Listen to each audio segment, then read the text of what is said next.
William, hopefully your favorite videographer from Two Hats Publishing. I welcome you to another Two Hats special of community events. Let's look in and see what's really happening.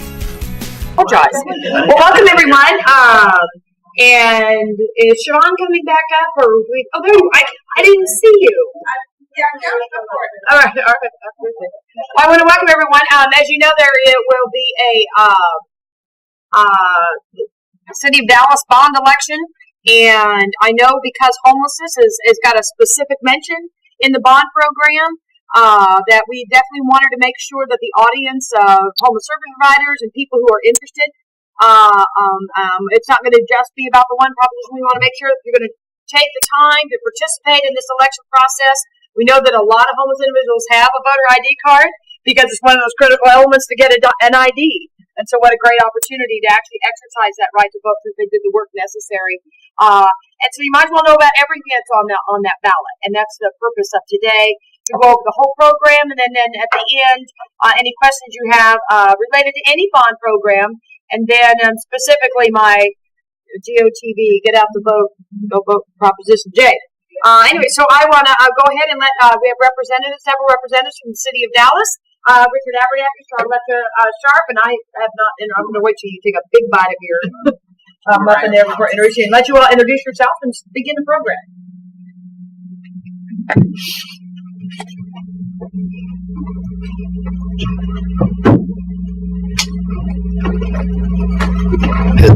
Good morning. My name is Richard Abernathy, and I'm with the Public Works Department, and I've been working on the Capital Bond Program development over the last year. Oh, okay.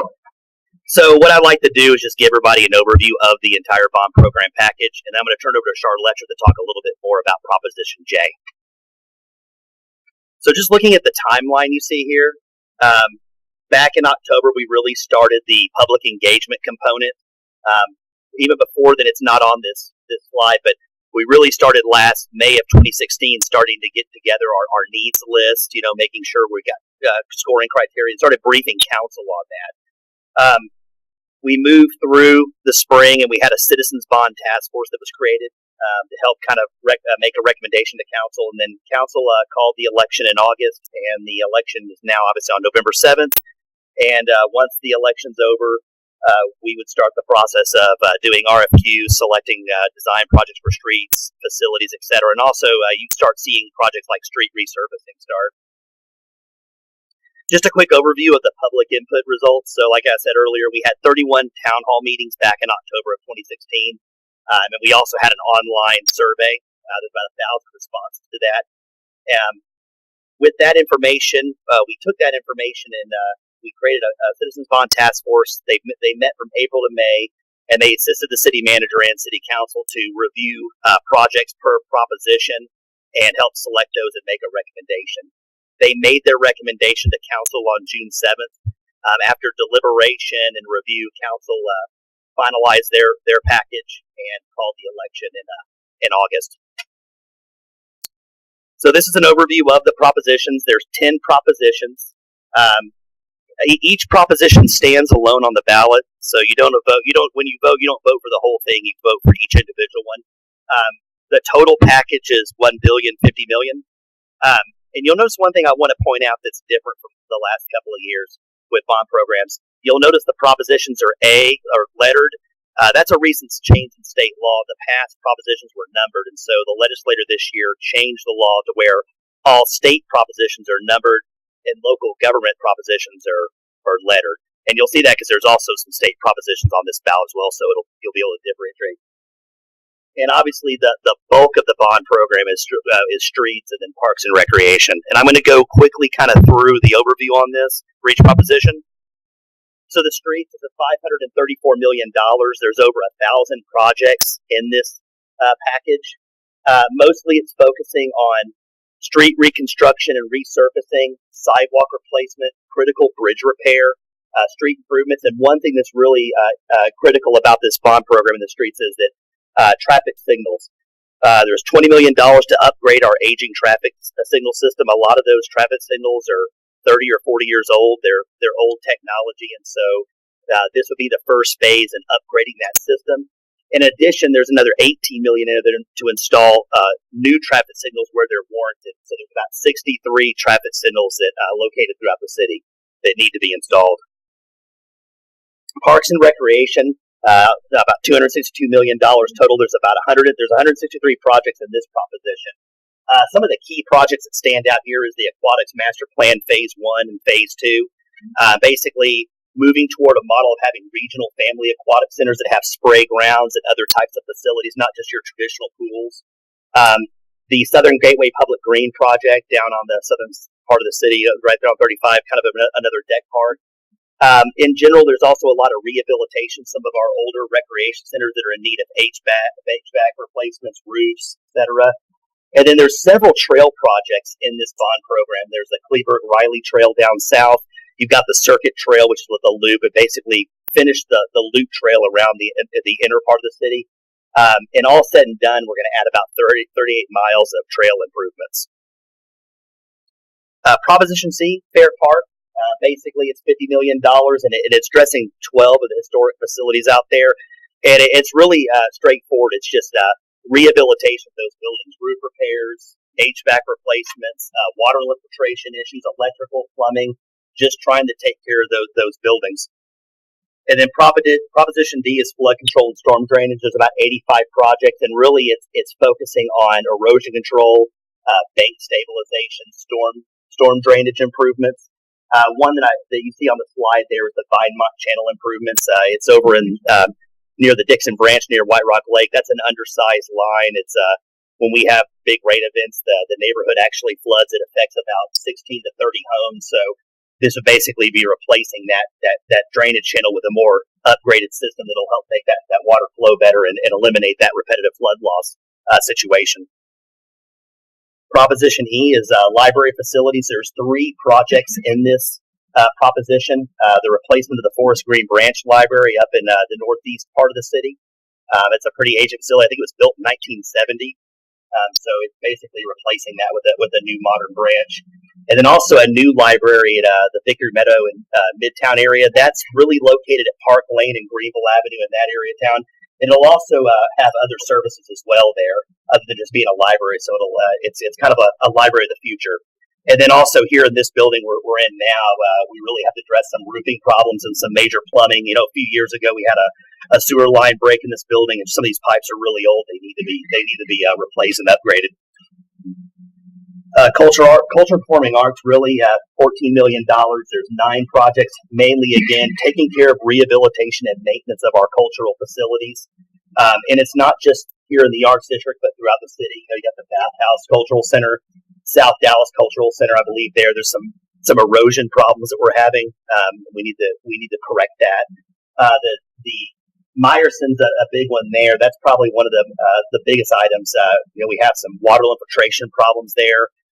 We have what's called a reverberation door that kind of is part of the acoustic system, the controls, and that system's really in bad shape and needs to be replaced. That's one example. But again, most of it's just rehabilitation of those facilities. Public safety. This really is going to focus really in 2 areas. It's a lot of renovations to fire stations that need it, a lot of interior renovations, HVAC, electrical, plumbing, but also security upgrades at the Jack Evans Police Headquarters and the 7 substations, to address safety and security concerns. A new fire station at Loop 12 and Jim Miller, and that'll help improve overall response times for the city. That's the one thing about the fire system. The performance of one fire station affects the entire system. It actually affects insurance as well. So adding that fire station will help improve response times in that part of the city. And then replacing fire stations 36 and 46. That picture actually is station number 46, and that facility was built in 1960. So it's definitely, we've done all the rehab we can do to it. It's really just time to replace it with a modern facility. Proposition H is really, this is kind of your basics. It's City Hall and City Service and Administrative Facilities. Some of the highlights there is making some upgrades to City Hall, a lot of ADA compliance, improving restroom accessibility. A picture here of the roof at City Hall here. We've got some water problems. We need to get the roof replaced and fixed. A lot of water infiltration issues, electrical replacements need to be done. replacing electrical panels at 37 facilities. I mean, a lot of those electrical panels are really old. They're out of date. They're not compliant. We need to replace that. And also expansion of the West Dallas Multipurpose Center. That'll help us bring in a community court and have lease space for partner agencies that we work with, as well as replacing some electrical panels there as well. And then the Oak Cliff Medical Center, that's another one to point out.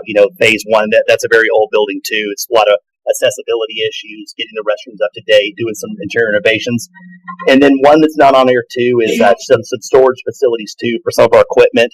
A lot of our stuff's in one part of the city, so if we need it, we have to go all the way down to the south part and come all the way back. So trying to make it a little more efficient there. Proposition I is economic development housing. It's $55.4 million.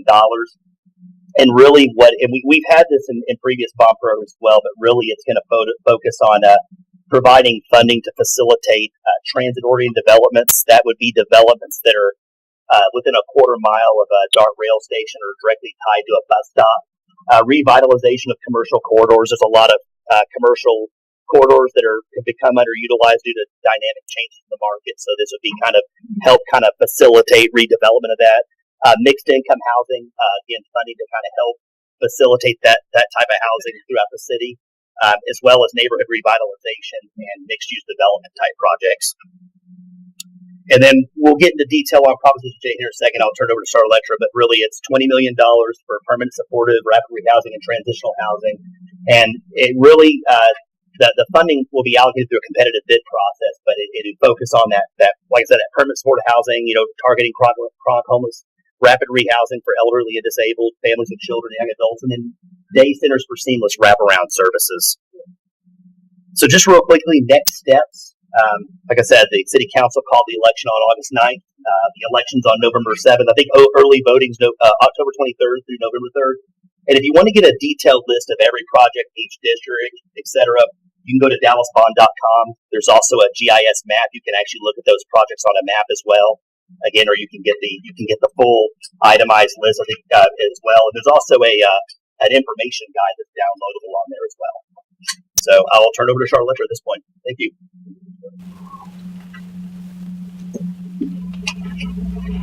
Thank you, Richard. Again, I'm Charlotte Sharp, and I'm actually going to go back to that slide just to elaborate a little bit more to put it in context of what this will look like if it was approved. As referenced here, the target is really on the permanent supportive housing and rapid rehousing. And when we say rapid rehousing, we even want permanent supportive housing to be rapid rehousing, meaning that it doesn't take a lot of time in between getting folks placed into housing from the time that they become homeless, or at least by the time they have intake. And so having more units should shorten that amount of time. And so you see that because it's just $20 million, a lot of leverage would be necessary to really get the best bang for the buck. And so even though we will go through a competitive bid process, we also would add on that additional layer of criteria that has been briefed to the Human and Social Needs Committee as well as the Citizen Homeless Commission, and looking at equity, looking at collaboration, and also looking at how to fund catalyst projects.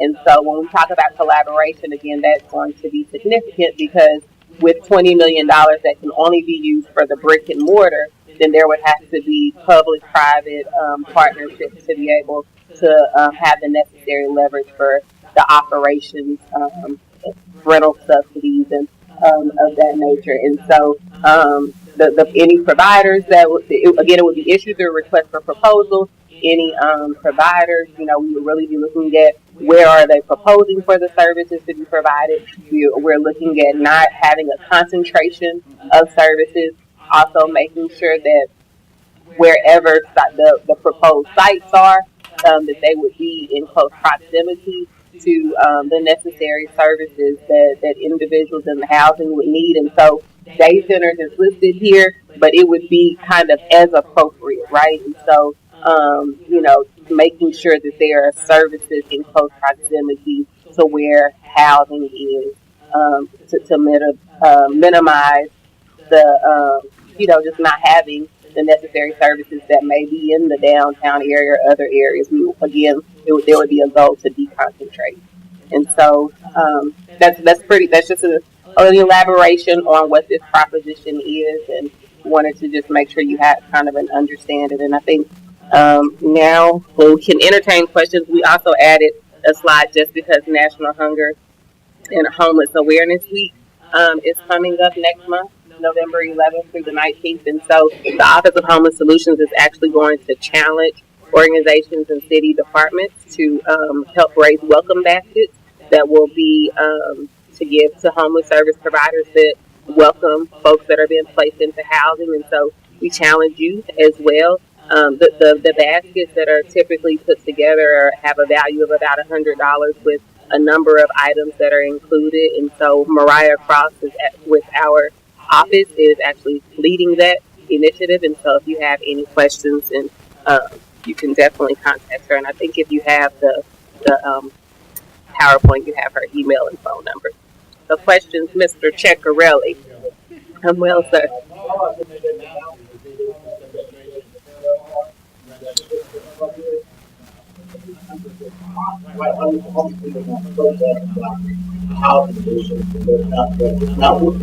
What's not being done in the city of Dallas for homelessness.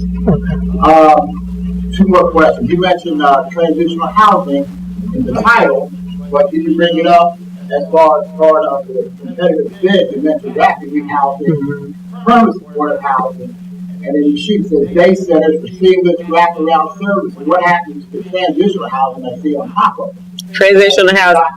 So no, it's definitely a part of that proposition. So whatever, if this is approved, then there will be specifications that will have received feedback from the community as well as from the Citizen Homeless Commission that would allow for the transitional housing, the rapid rehousing, and the permanent supportive housing. I wanted to highlight the emphasis on rapidly rehousing folks, and so I did mention that because everything that's included here as a part of the proposition is what would be available. Two more questions about the rapid rehousing. Does that count as far as being homeless and staying in it?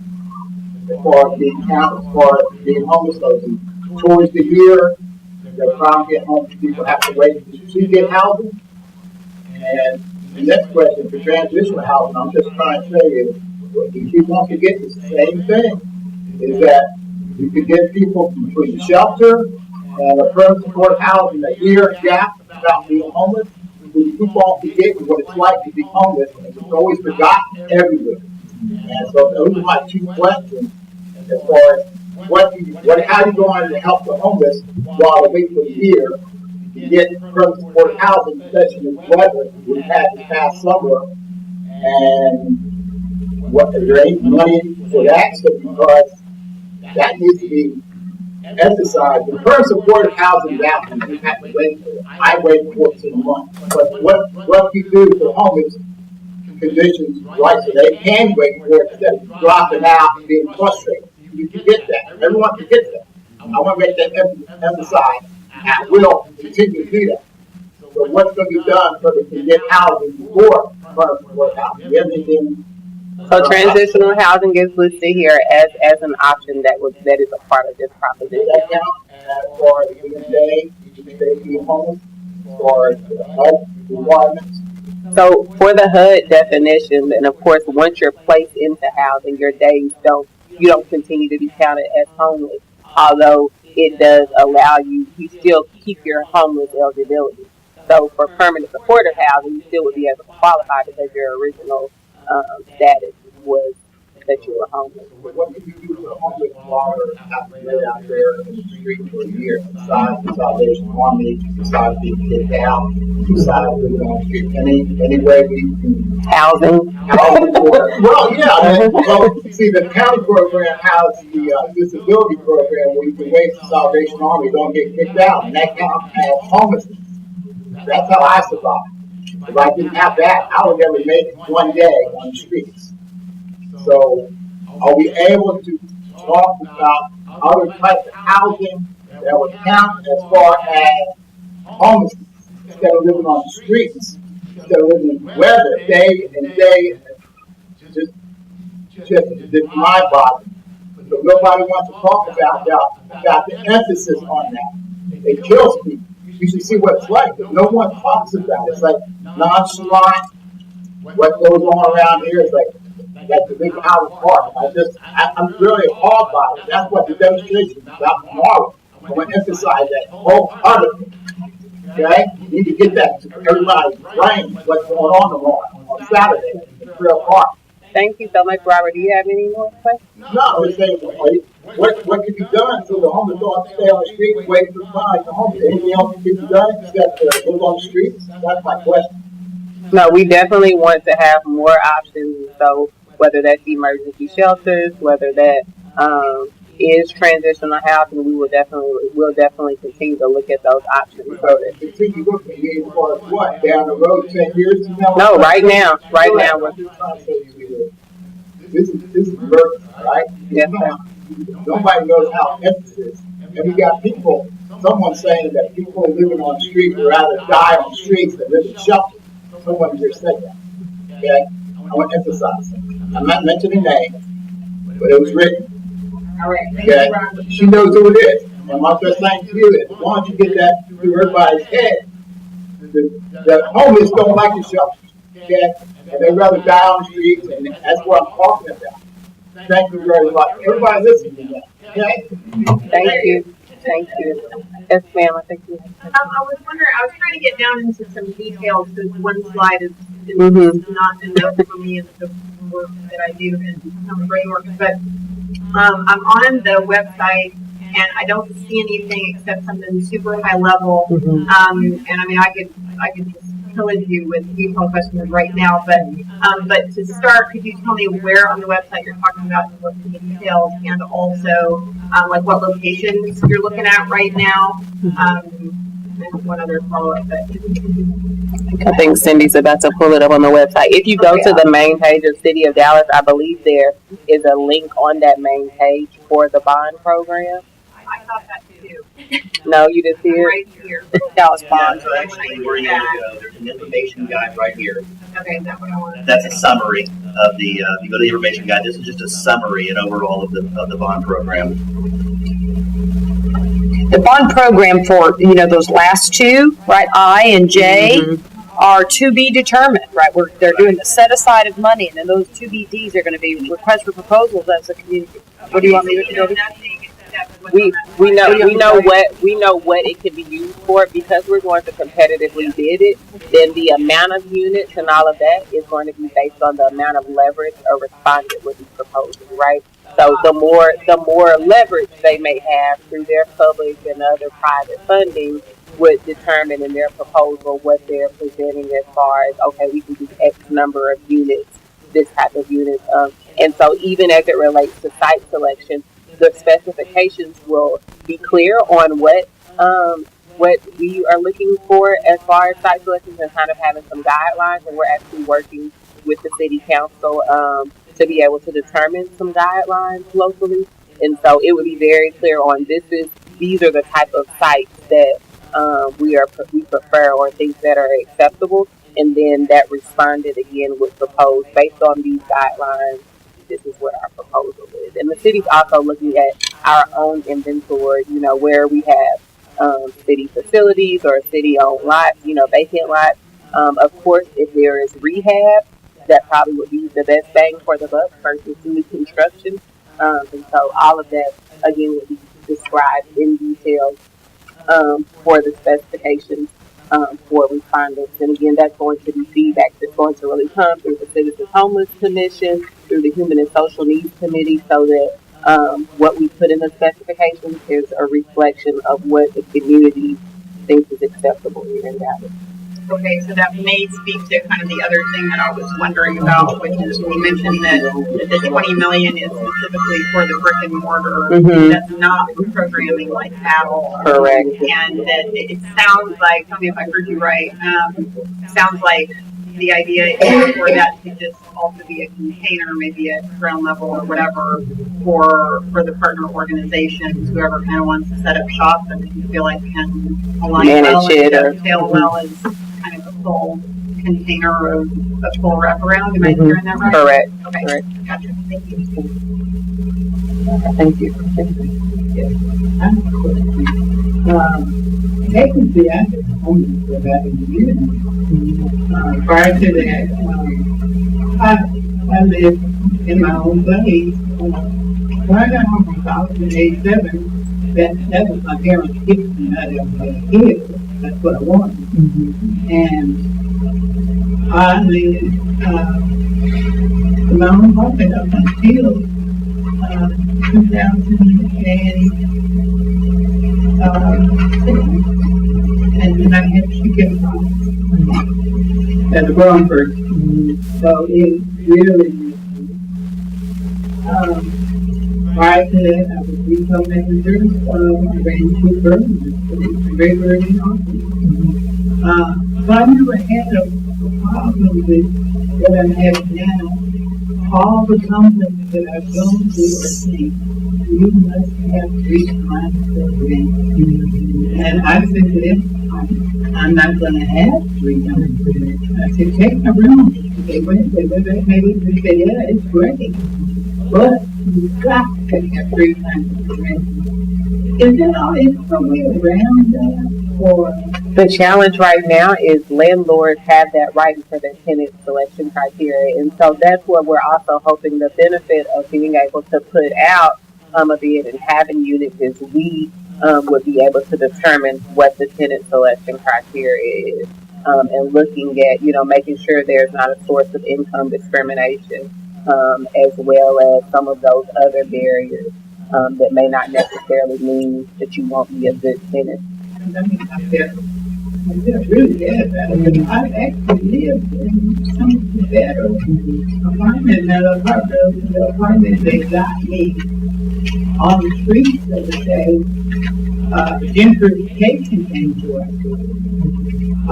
I had paid $9.66 a month, and they said, okay, no, this church started coming back.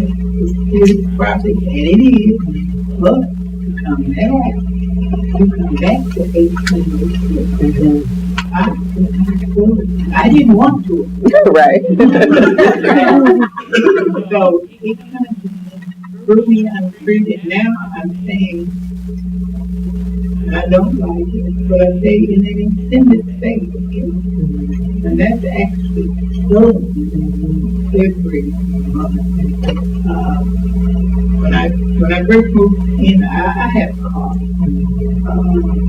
But after that lease was done, I could even afford to go and get another car. However, my physician is still nice to me. She somehow got George to agree that I just go sign for a month ago. But I don't really like to go to the train that so will that ever change? And it's like they say, oh, because you get that living in the manor, you won't pay your bills. That's not true. I've never been. Before you leave today, make sure we get your name and contact information. See, because we've gotten some resources that are getting really good at helping find those lower barrier rental properties and things like that. So make sure, Siobhan, that we get your name and number today and see what we can do. I didn't want to live there. The first one, I walked in, the lady sitting in the vestibule asked me if I come to buy green. And of course, I'm pretty good. I said, what is green? You know what green is, and then she pulled the bag out of her boot, and I told her, no. Thank you so much. Yes, please connect with Siobhan after. Yes, sir. Well, one of the things I noticed when you first do Richard's presentation, and I had to go to the bathroom, so I was part of it, but parks and trails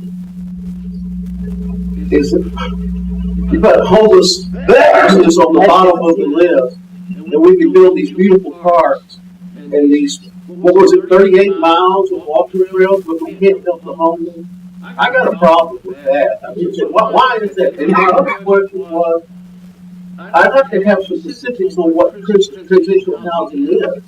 Transitional housing, when you talk about transitional housing, you cover a wide area. Is that my own apartment for a year? Is that moving in with roommates? What's going on there? Because Marty said that they do not want to fund transitional housing anymore. That it's housing first and permanent supported housing. So they found out it doesn't work very well. I know in my own experience, I had 2 experiences myself in transitional housing, and both of them were extremely bad. So, what we're talking about here specifically? So transitional housing, as you know, as broad definition as possible, is not. It's not very. We want the respondents to tell us the program design that is modeled after best practices, and then the evaluation committees will determine does this follow models and what research shows. And so again, we're not telling you how to run. What if you're going to propose a transitional housing program or a permanent supportive housing program, the specifications will have very clear directives on what needs to be included, but then the respondent would propose a program design that should be evidence-based and following other models.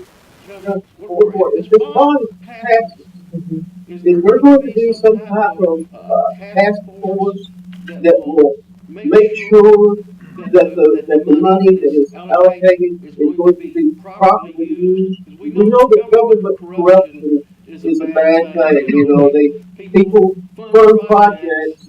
City council or a certain city council will fund a project that benefits this company.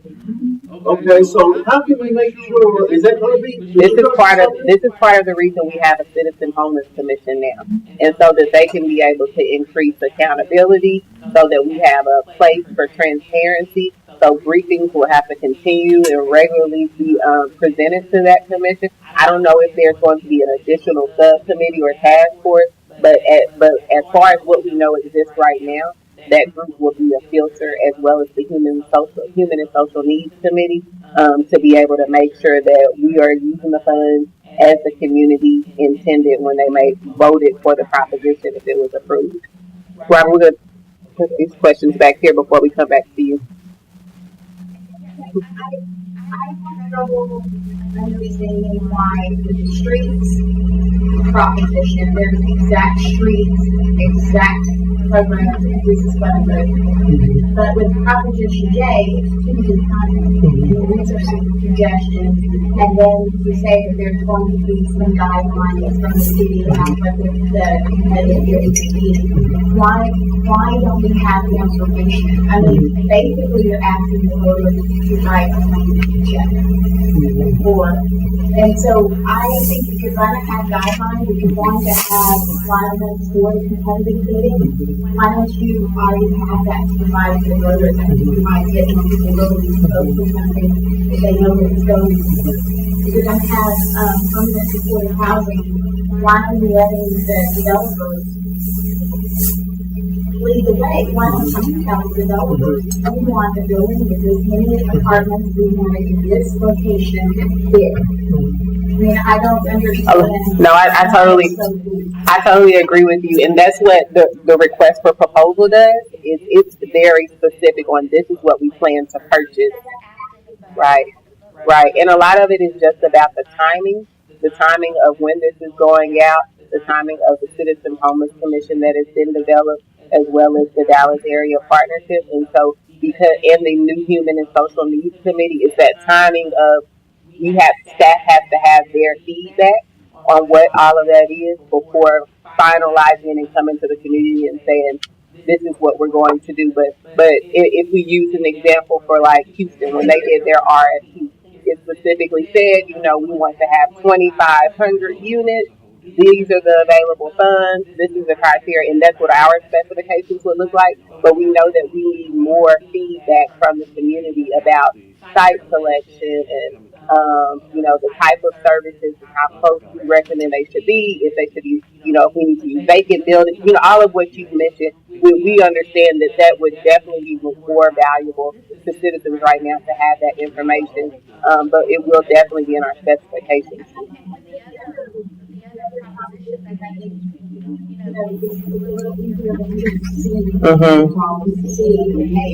This building is, unless we repair it, it's not. But with this, how much money have we spent in the last 5 years? And on what programs have we spent that money? And how much money is budgeted for the next, couple of budget cycles? And then this bond will supplement that. What is the difference between the current budget? Where is that money budgeted and this bond? There'll be overlap in the pieces of it. There's just, there's a lot of income questions like that previously. These are kind of broad questions that I haven't been able to find answers. Right. I want to comment that, yes, and again, I agree, and we're working even with the housing department as well as and economic development, because ideally, if we were able to overlap, this bond proposition with other propositions, that would even be great, because the leverage is key. We know that $20 million is not going to buy much if it was 100%, and so again, we want to be able to really have those conversations with staff and the new leadership as well as the commissions. We wish we had more, because it would help you all to have a better understanding what we're going for. But we're definitely going to have to make sure that before we even write the specifications, that we have tons of input from the community, as well as, like I said, our filter group is that Citizen Homeless Commission, but even outside of that group, making sure that those specifications represent the community.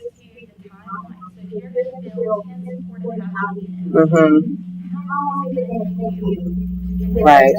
You just use the cottages as an example. Is it going to take 7 years to get 100 supportive housing? Right. I believe this proposition is over a 3 to 5 year. It's a 5-year bond program. Yeah.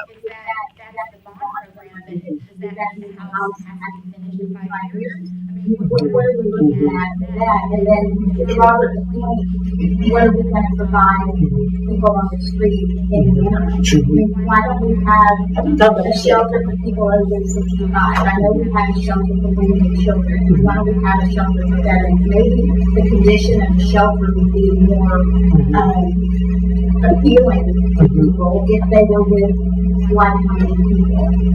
Maybe older people have their own shelter or something like that. I just hate to say we're only going to go with supportive permanent housing and Right.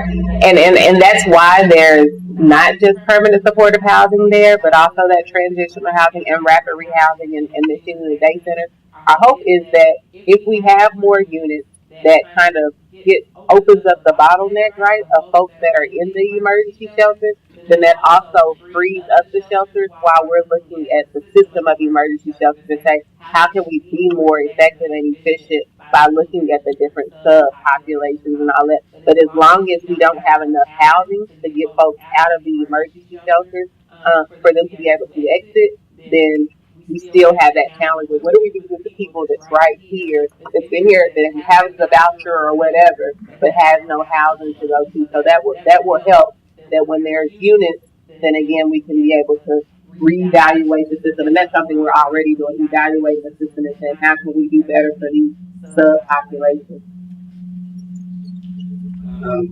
Whatever program that you go with or project that you go with, I'd like to see some skin in the game of the service providers, whether it's some service credits. So if they don't perform, for example, 7 years at $320 a square foot for the cottage for the HMIS system at $15 million every 10 years, I would like to see some type of SLA or OLA service providers saying that they have to pay us back X amount of money for $1. If they have people on St. Paul, and the original intent of the bridge was to be the off the street, and that's what was committed to 10 years ago. And we have this issue. There should be, per head type of credit or penalty assessed against your service credit the service provider. I would like to see some auditing resources like those down the pipe, and hopefully that's what you're going to be putting in the RCSP or it goes into the contract, because the service credit is a common component of those credits, of those contracts out there. I'd like to see that apply to the service industry of these service providers. Great feedback, thank you.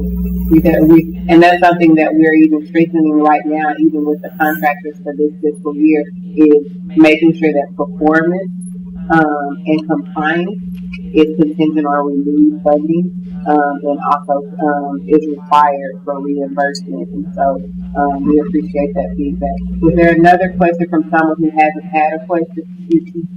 The homeless commission that you're talking about is different than the one that we had. So do we know who's on this new homeless commission? And how many people are on there now? Yes, ma'am. So the Citizen Homeless Commission is a 15-member body. The chair is appointed by the mayor, and then each council member has an opportunity to appoint a member. I want to say right now there are 11 members on the commission, so there are 4 vacant spots.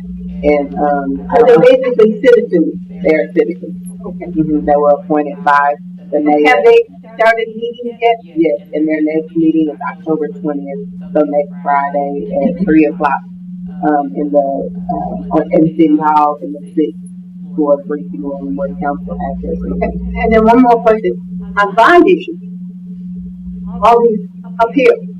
My understanding is if from years ago when we closed Cadillac Heights and moved a whole bunch of people out of that area, which actually was a good thing because it was a moving people and making people sick and having babies born with defects and stuff. But the point is, we were supposed to put a police academy there. That's what the bond issue said. Never happened. And then when I required umpteen times at City Hall, they told me that, well, after 7 years, if whatever the citizens voted for on the bond issue hasn't happened, somehow or other the city can just do whatever they want. And the citizens don't actually get to vote again and don't actually know what happened. So is that true or not? I know that I can't speak to that particular bond. Richard may be able to speak some more of what the new process is and how we're improving the process for transparency and accountability. I know that this web page I think will be up for a while, and we're working on dashboards and making sure information is available. Yeah, so just to give you an overview, kind of the proposition in general, what state law allows and what you do. So, like, we can't say, all right, we have $10 million in libraries, let's move that money over to the streets. You can't do that because the citizens only voted for $10 million for that library, for library specifically.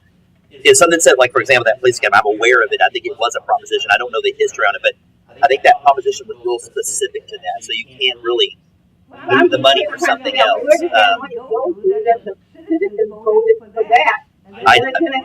I'm not 100% sure, but I don't know. After 7 years, that's what they told me. I don't know I don't know for sure, don't quote me on it, but I don't know if they even issued the bonds for it. I don't know what happened. It was before my time. But to answer the question about the reprogramming, what does happen sometimes in reprogramming, so let's say I'm reconstructing an alley.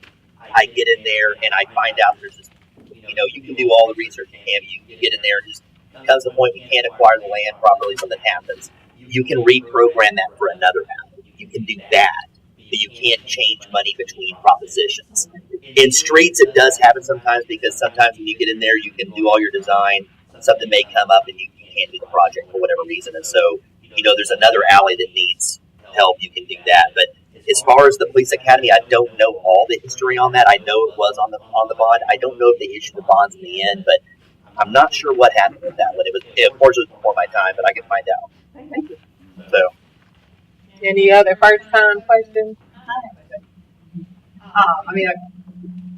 I want, especially those individuals here who have experienced homelessness and want to participate.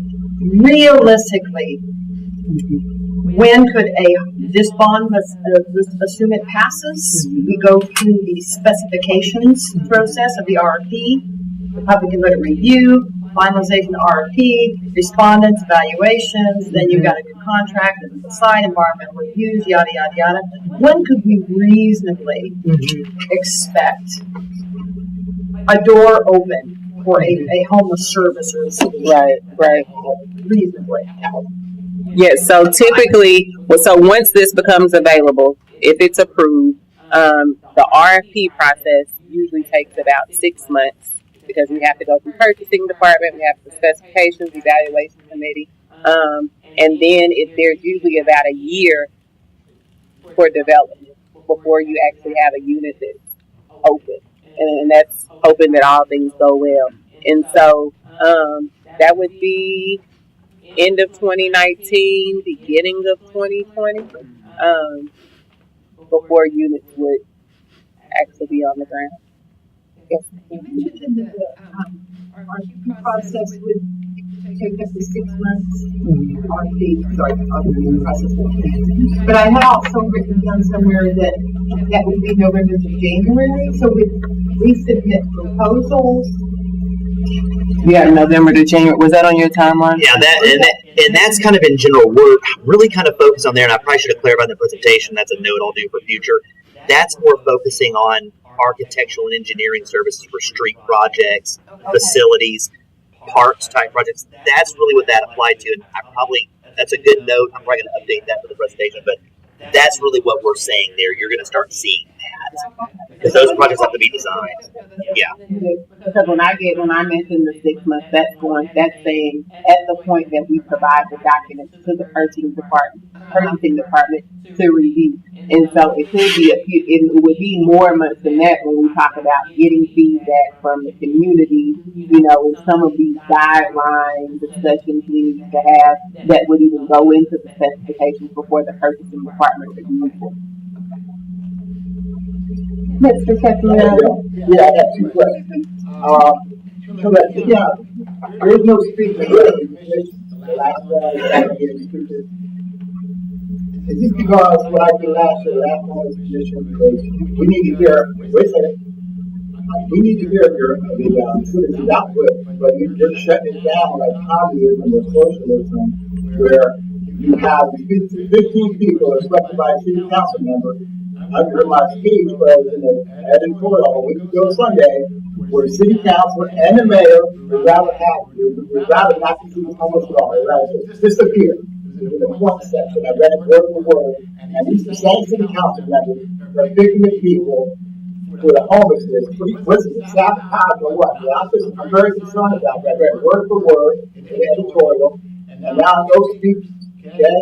Now, why is it? Because you need input, but is it because what happened last year was almost every person in that convention said it was a big failure? No. Okay, everyone, why are those speakers? Why city council picking these people? And city council members do not like homeless people at all. Okay? So this commission would be the opposite of that comment, just because at minimum 2 folks have to be homeless or formerly homeless to even be on the commission. But in addition to that, that is a discussion item that was referenced at the last meeting that the Citizen Homeless Commission will continue to discuss is what will be the avenue for them to be able to get public input, which would include feedback from the homeless community. And so what they're entertaining is looking at, do we have an item on the agenda? If so, is that going to be every meeting or every other meeting, and how to govern that process? But they definitely have emphasize the importance of making sure there's a place to receive your feedback. Why only 2 people? Same class. Why only 2 people on the commission? That's the minimum. So that's that's why I think it's going to be on the commission. And why so little people I made last year on that commission? Why is that?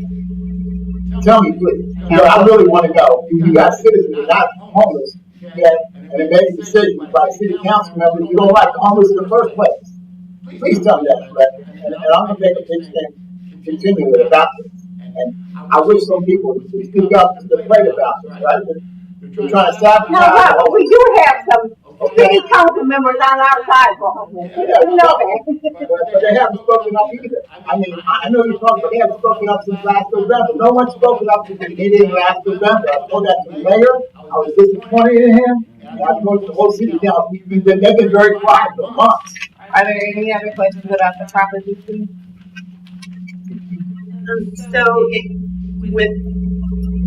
With the proposals really coming in a very holistic way, kind of as a feedback / proposal sort of fusion, if I'm hearing you right.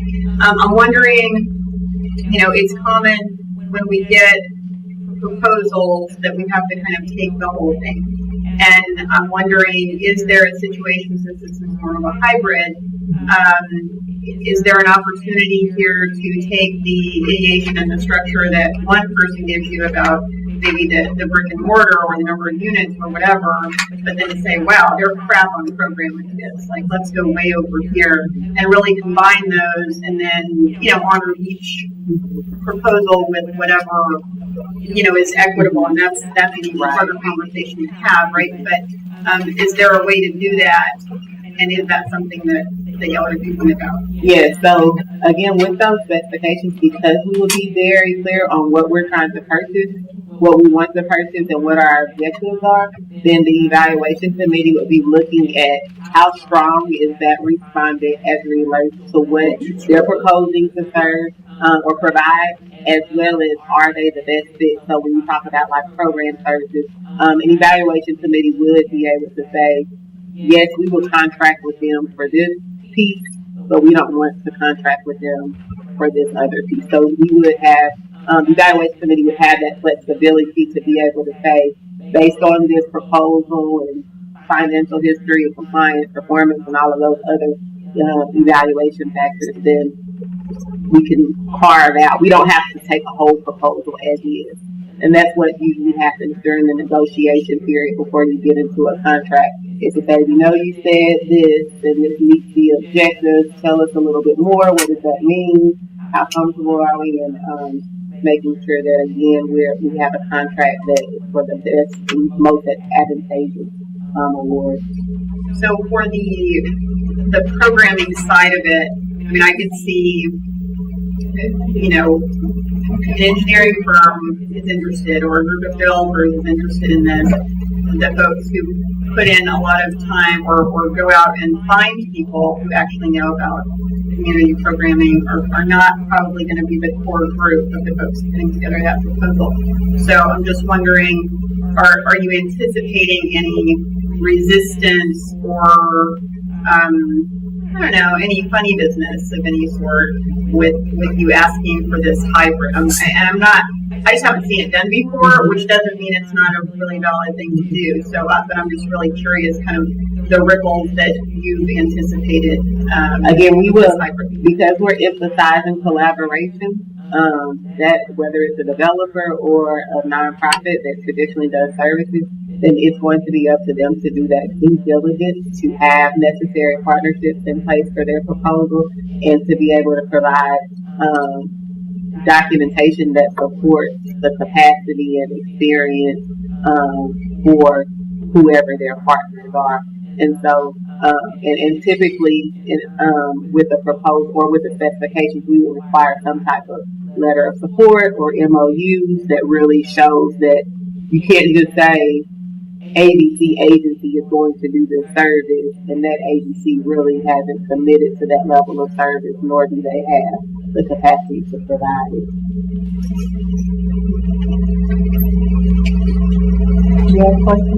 Now, this was not going to be my original question, but maybe we'll get back to it. But with reference to I and J, it's over $75 million.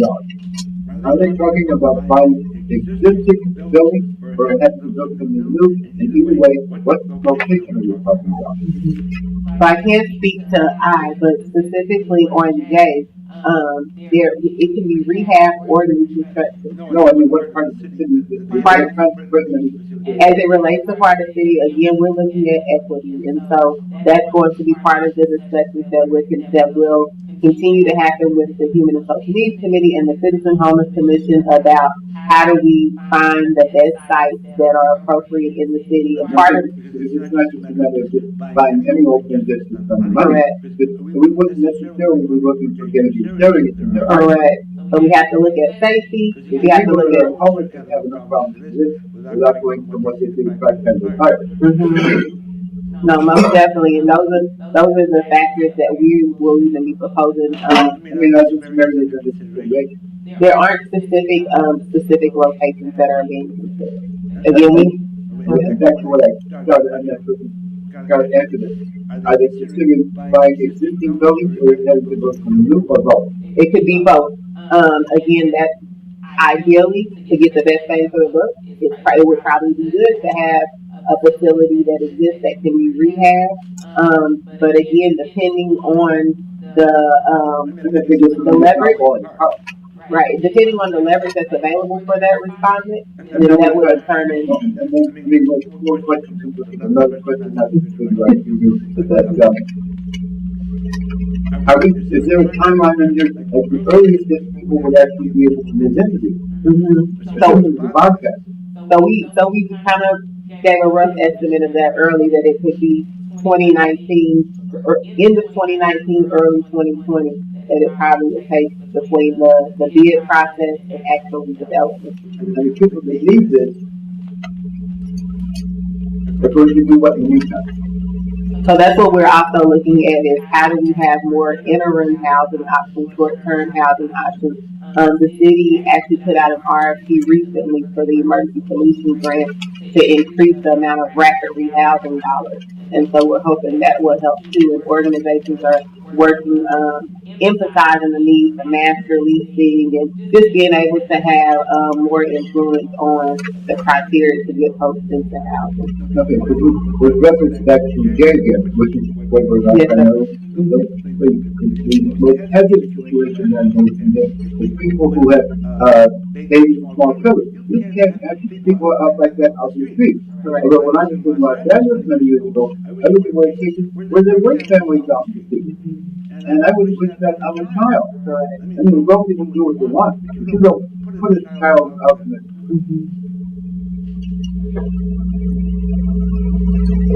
I didn't get to my original question, but we got beyond the subject.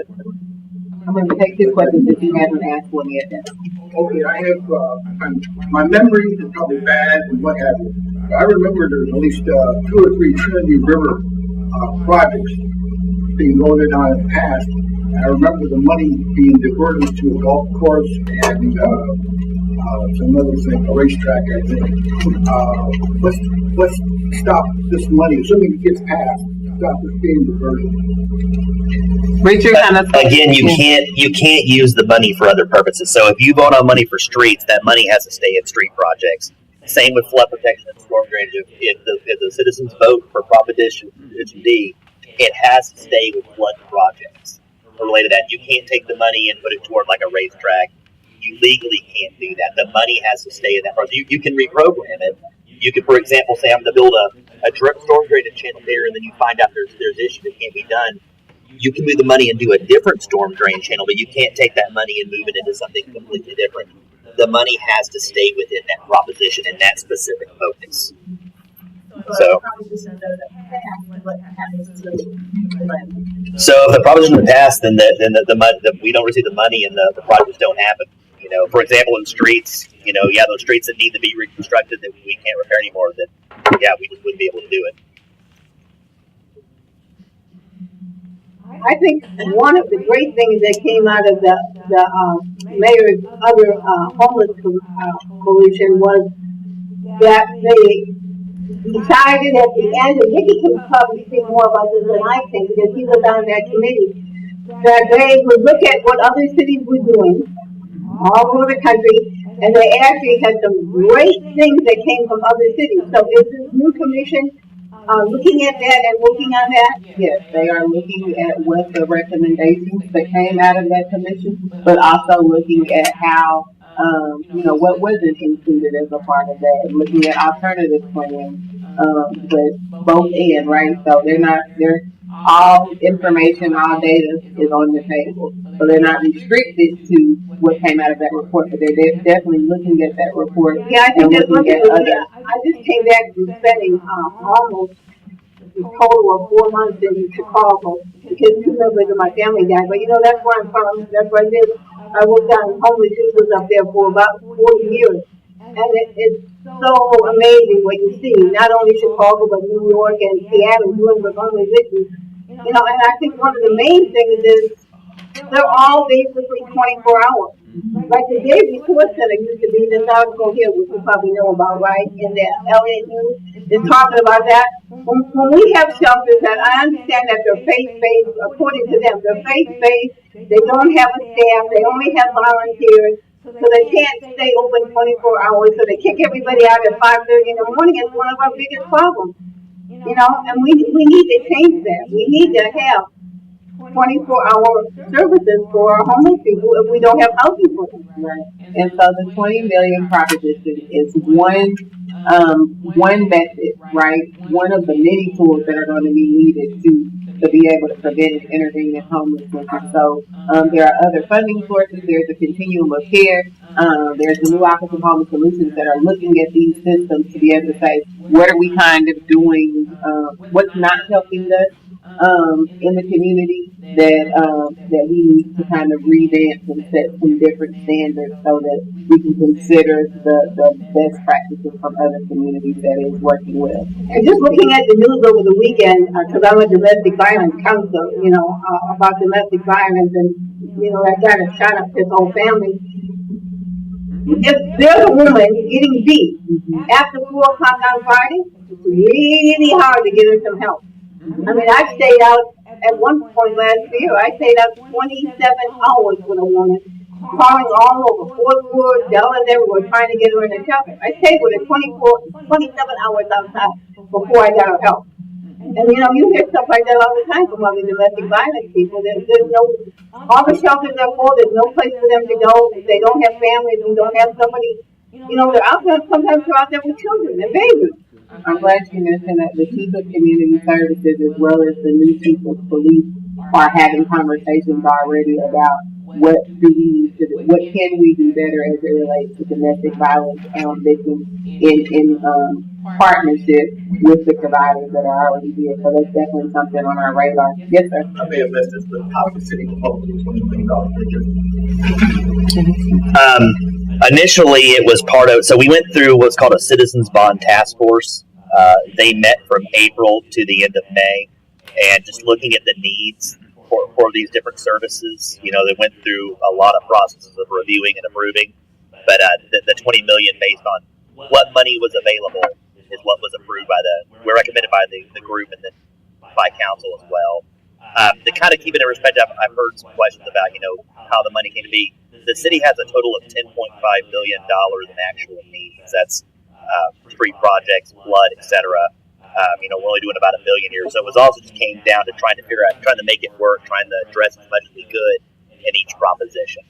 But yeah, it went through that process of the Bond Task Force, followed by council reviewing and making their final approval on the election. And the community meetings. Public input meetings as well.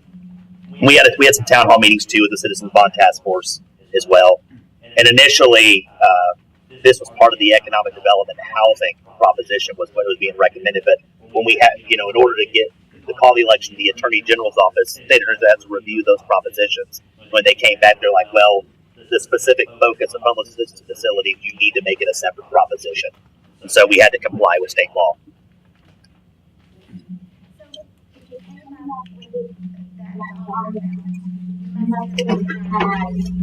The plan is that, okay, we want 10 supportive housing, we want 10 transitional housing. I mean, how did you come up with that?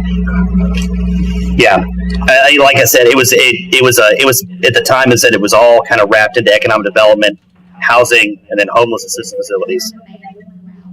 No, it was just trying to go through and doing priorities on how we would fund the different propositions, and just through those different meetings and through those review processes and all the way, it's just the way it came out. I wouldn't say it was thrown out by anybody specifically, but yeah. There. Right. Well, there's meeting notes, information on the website from the Citizens Bond Task Force, and all the any presentation you want to see that was presented to the City Council is on there as well. Right.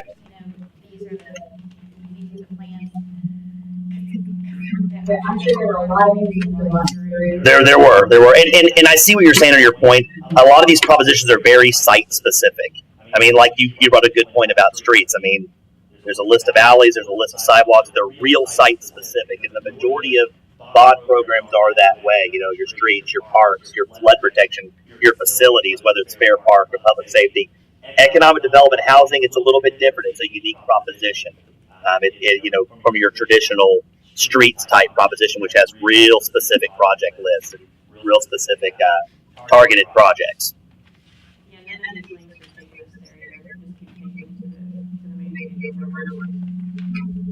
Well, this is the project list right here. This is the long, and this is very lengthy. I mean, it's a lot, but you can see each alley resurfacing in each district. Right, but that's not what we're talking about. So, like the committee on meeting notes and letting audio files, if I click on that, it just takes me back to the first page. The next one. Oh, then, yeah, okay, gotcha. I'll check our connections and see what's going on, but thank you for bringing that attention. I have somebody who looks at this every day to make sure things are working, but if it's, yeah.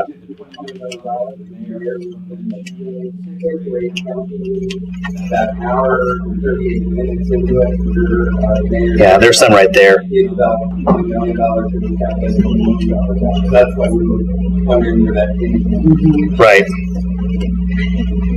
And I know in some of their committee discussions, there was some kind of discussion about, okay, $20 million if we pay for 100% of the brick and mortar, that could be, it may have been like, say, 400 units, and I'm just throwing a number out there, but basically using like what the subsidy limit is for home dollars or whatever. So there was some high level discussion of if we paid 100%, this is what we would get. However, again, because we want the most bang for the buck, ideally we wouldn't pay 100% for the brick and mortar. There would be more leverage to support it, so that we have more units.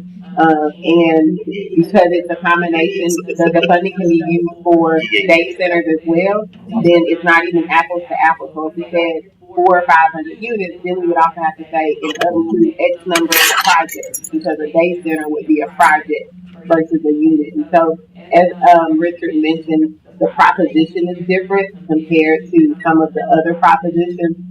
And we know, again, it would be a lot more helpful to have more details for you all to be aware of. And so, again, we can do a better job at least having what's available summarized, so that you know what we want.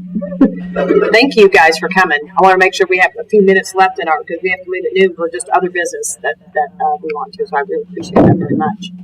Like I said, there's the website, email, contact information, whatever.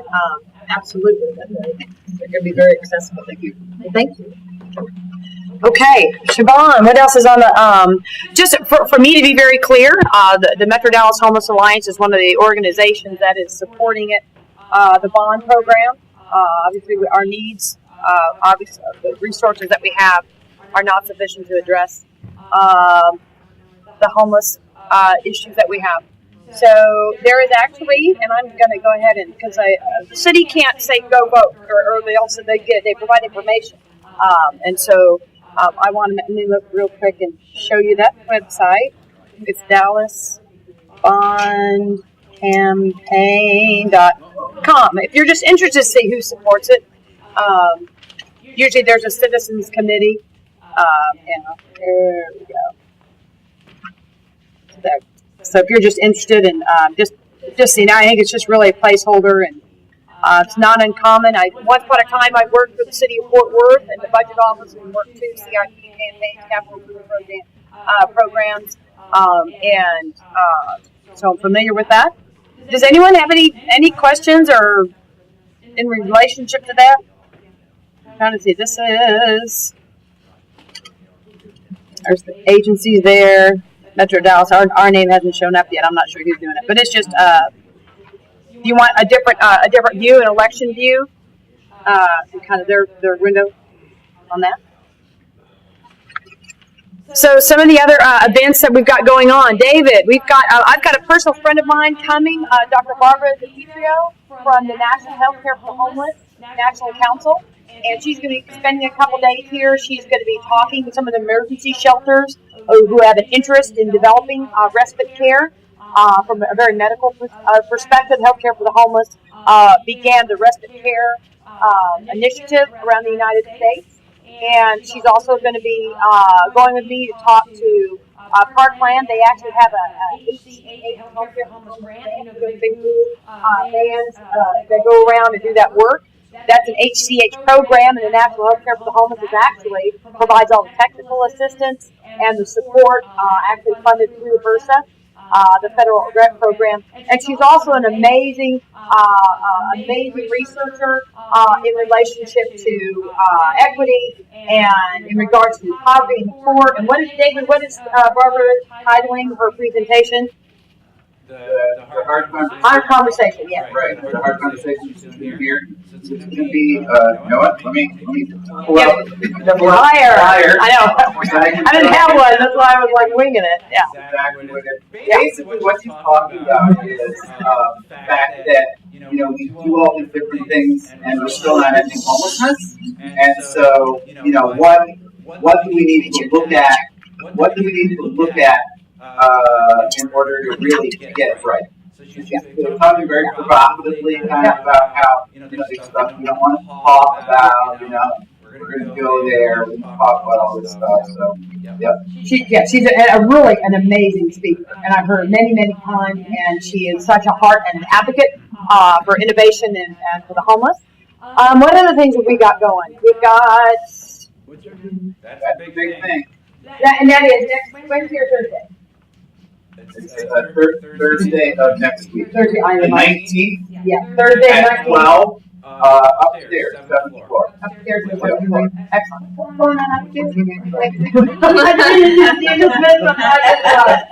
There's an amazing speaker coming.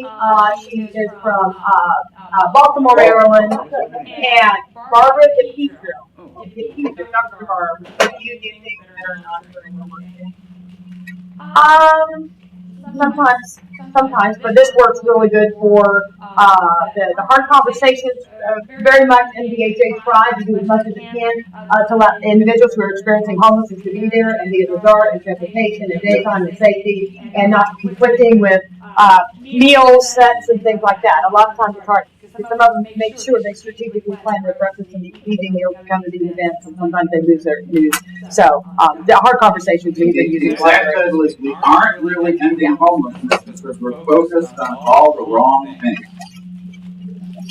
This is a pretty provocative speaker. Very, very, very knowledgeable and been around the United States and globally on the issue. Tremendous advocate for homeless issues. Obviously with a very specific focus on healthcare, because I think that was what her PhD was in. Yeah. Did you take your question? Yes, ma'am. Yeah.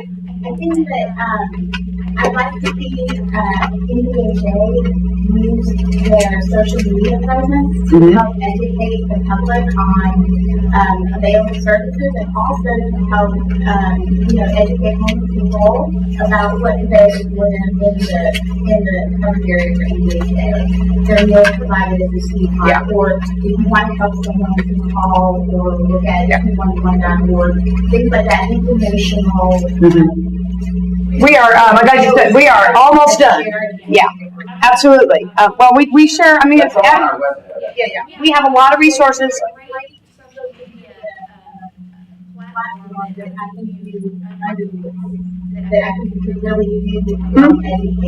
Absolutely.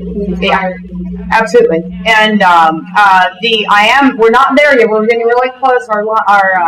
We've been in the process of rebuilding our website, and hopefully it'll get launched in the month of November during the Hunger and Homelessness Week. That's our goal. And we've got some other ideas, and I know we've got something else coming. A woman I met many years ago, Joyce Grandjet, or Denise Grandjet. I have two friends. I have a friend named Denise Grandjet, and I have a friend named Joyce Grandjet. An amazing woman who had experienced many years of homelessness and addiction on the street, and turned her life around and now is an amazing teacher trainer. I'm a little bit interviewing. So she has lived experience, and she's going to be doing 3 different sessions, training sessions, and also going to do a hard conversation. And I think the title of her hard conversation is how this works. How this works. Just look at me. And she is just a really an amazing speaker, especially in working with women who've experienced homelessness. December 7th. December 7th. So that's going to be on the calendar. We'll get a later reminder to y'all for that. Am I missing anything, Rebecca? Siobhan? I know, it's just hard. We're always like, Harvey. Yeah. So that topic I see being good for kind of everybody all at one time. So I get the sensitivity around timing. I would say that for the topic that you just brought up, we aren't really ending homelessness because we're focusing on all the wrong things. That's a conversation that people with day jobs need to hear, and they can't. Okay. So Are we recording it? Are we recording it? Yes. Yeah, we'll record it. Yeah, everything is recorded. Almost everything we do is recorded. We push it out. But yeah, but I hear you. I hear you. yeah, Yeah, being there in person is a totally different experience. So it's just, You can bring your lunch. I work remote and I have kind of the best life in the world. I am not the norm, and I'm not who you can build rooms. I hear you. Like we got a movie, we got a neat movie and a discussion people bringing in town, and we already David and I discussed the date. Let's put that at an early evening meeting, and be strategic about that Or to an try and bring it. actual meeting, because the people can actually get their kids home and actually get there. Absolutely. At 7 o'clock. I hear the request. Absolutely hear that request. Good deal. Okay, excellent. All right, well, thank you very much, everyone. This is William, hopefully your favorite videographer from Two Hats Publishing. I hope you enjoyed this video. If you like it, please leave comments below, or like, follow, or subscribe to us and get notices of all our videos. We love it, even when you call.